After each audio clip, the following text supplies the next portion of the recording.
bisa saja berpendapat macam, tapi kan memperkosa atau sex abuse dilakukan oleh orang semacam itu pada anak-anak juga kan tidak. Pemerintah akhirnya bersikap tegas. Presiden Joko Widodo resmi menandatangani peraturan pemerintah pengganti undang-undang terkait Undang-Undang Nomor 23 Tahun 2002 tentang perlindungan anak. Dalam Perpu ini, pelaku kejahatan seks terhadap anak akan diberikan pemberatan pidana. Para pedofil pun akan mendapat ganjaran hukuman kebiri. Kendati demikian, pakar hukum pidana menilai pemberatan pidana dan hukuman kebiri tidak dapat sepenuhnya menghasilkan efek jera. Kita jaminannya itu sulit saya kira terhadap pelaku. Kalau apapun yang dibentuknya dia mau memang udah dirinya seperti itu, dia akan lakukan. Katakanlah ini udah ada upaya maksimal dari perintah, katakanlah dia dilakukan suntik sehingga dia tidak berfungsi pemikirannya yang macam-macam. Kemudian dia ada chip tadi untuk mendeteksi di mana dia ada, sama dengan kendaraan kan. Dahulu ketika UI mengadakan diskusi tentang kebiri itu, saya juga pendapat mungkin perlu juga ini diadakan chip yang bersangkutan. Indonesia tidak sendiri. Sudah ada puluhan negara lainnya yang menerapkan hukuman kebiri bagi pelaku kekerasan seksual pada anak. Perpu ini diharapkan akan menjadi payung hukum bagi penegak hukum di Indonesia demi perlindungan hak hidup setiap anak.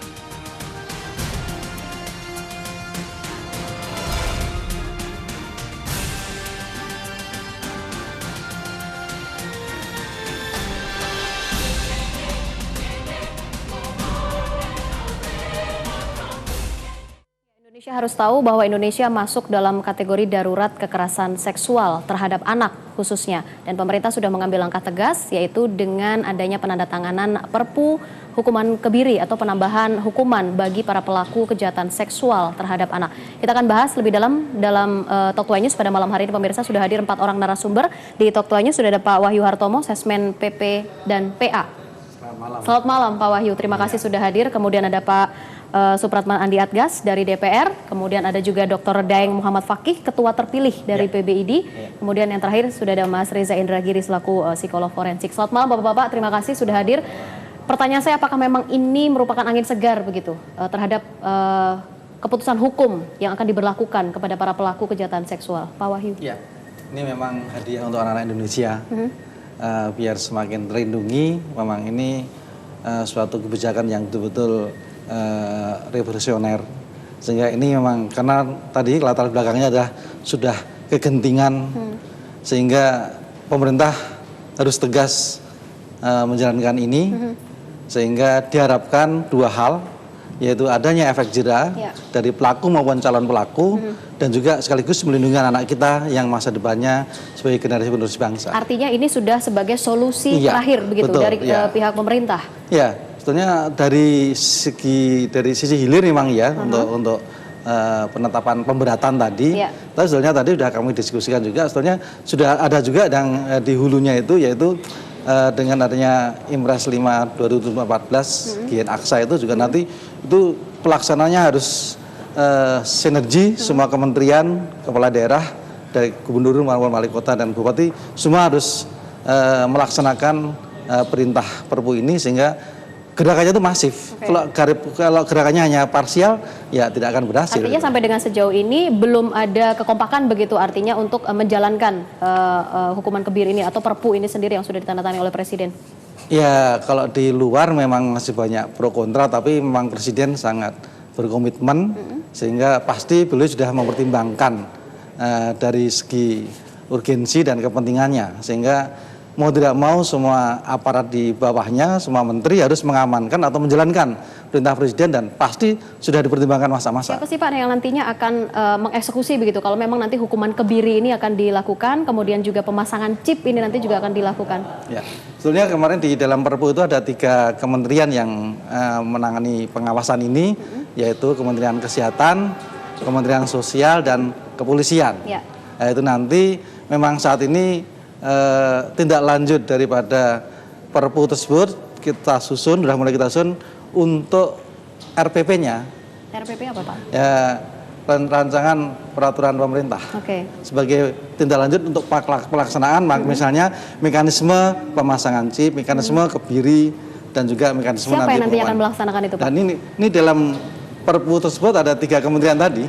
Dan nanti mungkin ya misalnya kebiri itu dekat dengan faktor kesehatan. Chip itu nanti mungkin di kepolisian juga bisa, karena kepolisian sudah selalu mendukung untuk pelaksanaan hal tersebut, sehingga memang chip terus latar belakangnya itu untuk mengetahui bahwa karena ini sudah pelaku ini sangat sudah berulang-ulang, sehingga harus diberi chip sehingga nanti bisa dimonitor dimanapun mereka berada. Misalnya wah ini di keramaian anak, di Ancol, di Taman Mini, itu polisi langsung nanti mengawasi langsung. Oke, kalau DPR setelah ini pasti akan menuju kepada DPR begitu kan? Kalau dari komentar Pak Akom sendiri, Ade Komarudin selaku Ketua DPR menyatakan sudah setuju sebenarnya DPR begitu. Apakah memang satu suara begitu di DPR menyetujui hukuman kebiri ini? Kita tidak bicara soal hukuman kebiri semata, tetapi inti yang disampaikan oleh Pak Akom itu adalah urgensi dari sebuah peraturan pemerintah pengganti undang-undang tentang pencegahan dan perlindungan terhadap anak, terutama terhadap kejahatan yang bersifat kejahatan seksual tadi. Nah, oleh karena itu kita pun hampir semua fraksi-fraksi itu sebenarnya intinya kita sepakat terhadap apa yang ditelurkan oleh pemerintah. Kenapa? Karena memang situasi saat ini sudah sangat darurat kali. Saya ingin menyampaikan bahwa dari tahun ke tahun angka kekerasan seksual itu terutama kepada anak itu luar biasa. Bahkan di tahun 2015 yang lalu data terakhir yang saya dapat itu sudah kurang lebih sekitar 5.380 kasus kekerasan seksual. Hampir 60%-nya itu terjadi pada anak. Nah, oleh karena itu, mengingat kejadian seperti ini dan perilaku dan kejadian itu sungguh sangat sadis. Ini luar biasa. Bahkan kalau kita berpikir perdebatan soal kebiri ini menyangkut hak asasi manusia maupun hukuman mati, ini juga masih perdebatannya luar biasa. Tetapi faktanya apapun hukum formal kita menyatakan bahwa kebiri sekarang itu sudah diberlakukan termasuk hukuman mati. Nah, oleh karena itu menurut saya nanti DPR, karena kan DPR belum menerima secara resmi menyangkut peraturan pemerintah ini. Nanti setelah itu kemudian di Badan Musyawarah akan diputuskan ke komisi mana nanti akan dibahas, apa di komisi pansus ataupun di Badan Legislasi. Artinya sepakat begitu ya, ini adalah solusi untuk jadi sekali lagi saya tidak boleh mengatasnamakan, saya dari fraksi Partai Gerindra, saya belum mau mengambil sikap bahwa ini sikap fraksi Partai Gerindra, tetapi semangatnya kita setuju. Semangatnya kita setuju, itu yang paling penting. Sebelum saya ke Idi, saya ke Mas Reza terlebih dahulu. Apakah memang ini benar sebagai sebuah solusi atau bisa memberikan efek jera sebenarnya kepada pelaku? Kalau tadi Pak Wahyu katakan ini merupakan kado bagi anak-anak Indonesia, apalagi anak-anak yang sudah menjadi korban kejahatan seksual. Kado itu biasanya sesuatu yang indah ya, yang membahagiakan anak. Tapi sekarang mari kita lihat, Perpu ini, KUHP, Undang-Undang Perlindungan Anak, Undang-Undang Sistem Peradilan Pidana Anak, Undang-Undang KDRT, tidak ada satupun yang bicara tentang pentingnya kado dalam kurung ganti rugi, baik berupa restitusi maupun kompensasi bagi korban. Tidak ada. Semua piranti hukum kita fokusnya bicara tentang apa yang harus kita lakukan terhadap pelaku kejahatan. Apa artinya? Ketika kita katakan bahwa kita menaruh keprihatinan semakin banyak anak Indonesia menjadi korban, faktanya upaya kita untuk mendukung mereka, menjamin masa depan mereka, itu nol. Tapi bukan ini sebagai langkah awal begitu untuk menekan angka. Justru kalau kita katakan langkah awal semestinya harus adalah Perpu lebih fokus pada pemberian pemberian ganti rugi, baik itu restitusi maupun kompensasi. Itu dulu yang harus dilakukan. Karena bicara tentang penghukuman, punishment, sanksi, itu sudah berserak di sekian banyak peraturan perundang-undangan kita. Justru yang berpihak pada korban ini yang masih nyaris nol. Saya katakan nyaris nol karena hanya ada satu undang-undang bicara tentang restitusi, yaitu Undang-Undang Tindak Pidana Perdagangan Orang. Tapi ini kan kita tidak sedang bicara tentang kasus perdagangan orang. Kita bicara tentang kejahatan seksual terhadap anak. Sekali lagi, bangunan hukum kita, nuansa hukum kita, nuansa kejiwaan hukum kita belum sungguh-sungguh menunjukkan keberpihakan pada korban. Artinya Perpu ini kalaupun nanti berlaku tidak juga memberikan efek jera begitu? Keberadaan Perpu ini? Apapun hukuman yang akan diberikan, baik itu hukuman mati, hukuman seumur hidup, kebiri, chip atau apapun, yang sifatnya masih rencana, kita sebatas bisa berspekulasi. Tapi yang hari ini semestinya bisa kita pastikan adalah bahwa setiap anak yang menjadi korban kejahatan seksual atau anak yang menjadi korban kejahatan apapun, semestinya harus dapat restitusi plus kompensasi. Itu yang harus bisa dipastikan sesegera mungkin menurut saya. Sepakat Pak Wahyu? Sebenarnya Pak Riza sudah ada aturannya, yaitu kemarin yang revisi pertama 35/2014 itu memang ada salah satu RPP-nya untuk menyusun restitusi sehingga nanti anak memang dapat ganti rugi dalam rangka menjadi korban Berupa tersebut. apa ganti rugi yang diberikan? Iya, nanti mungkin kompensasi uang dan lain sebagainya. Jadi disita harta yang pelaku ini nanti sudah Pak.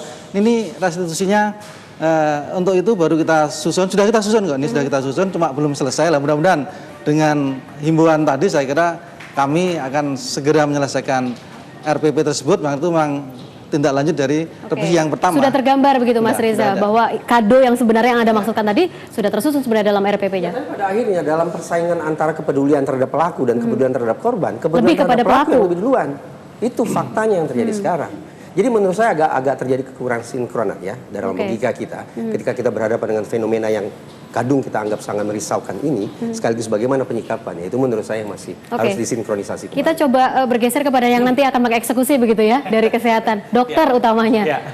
Bagaimana dok? Ada dari tadi juga sudah senyum-senyum begitu yang melihat jawaban dari semuanya. Jadi begini, saya melihat Perpu ini dari segi komitmen ya, komitmen pemerintah. Saya rasa bagus ya, patut diapresiasi. Tapi kalau kita bicara tentang efek jera, efektivitas mungkin perlu dikaji lebih lanjut gitu. Satu hal memang perdebatan-perdebatan nanti akan mengerucut pada yang detail-detail. Seperti apa dok? Tentang siapa yang mengeksekusi, kemudian dari sudut pandang medis seperti apa, kemudian dari sudut pandang HAM seperti apa. Kalau tadi sudah dijelaskan yang mengeksekusi, kalau kaitannya dengan Kebiri mungkin Kementerian Kesehatan begitu ya. Kalau kaitannya dengan pemasangan chip mungkin dari kepolisian gitu. Jadi kami persilahkan kemudian pemerintah melakukan membuat peraturan-peraturan formalnya. Tapi terus terang kalau dari sudut pandang kami memang di kedokteran, kami sebenarnya masih mengkaji hal ini. Apakah ini melanggar kode etik di kedokteran kalau seorang dokter yang melakukan atau tidak. Karena ini belum selesai, maka secara umum kami masih berpegang pada kode etik itu. Secara kode etik sebenarnya seperti apa sih dok? Apakah memang dengan melakukan kebiri ini juga melanggar kode kedokteran atau? Karena kita begitu diwacanakan oleh pemerintah, kita sudah mendiskusikan di internal Ikatan Dokter tentang spesifik terhadap masalah kebiri ini. Karena selama ini kita tidak pernah membahas dan melakukan itu karena kebiri ini bukan bagian dari tindakan medis, bukan tindakan kedokteran gitu. Tapi ini lebih ke arah punishment begitu. Sehingga kita belum sempat mengeksplorasi tentang kebiri. Akhirnya yang kita pegang adalah panduan yang sangat umum bahwa kita harus menghormati harkat martabat kemanusiaan, kodrat kemanusiaan, termasuk dorongan-dorongan libido seksual itu kan kodrat kemanusiaan. Apakah kemudian ke depan itu perlu dimatikan atau seperti apa kita belum tahu ini. Pemerintah nanti rencananya seperti apa. Gitu, ya. Kita akan lanjutkan kembali nanti perbincangan ini seperti apa sih sebenarnya hukuman kebiri nanti akan diberlakukan dan juga pemasangan chip. Sesaat lagi pemirsa di Top 2 News, tetaplah bersama kami.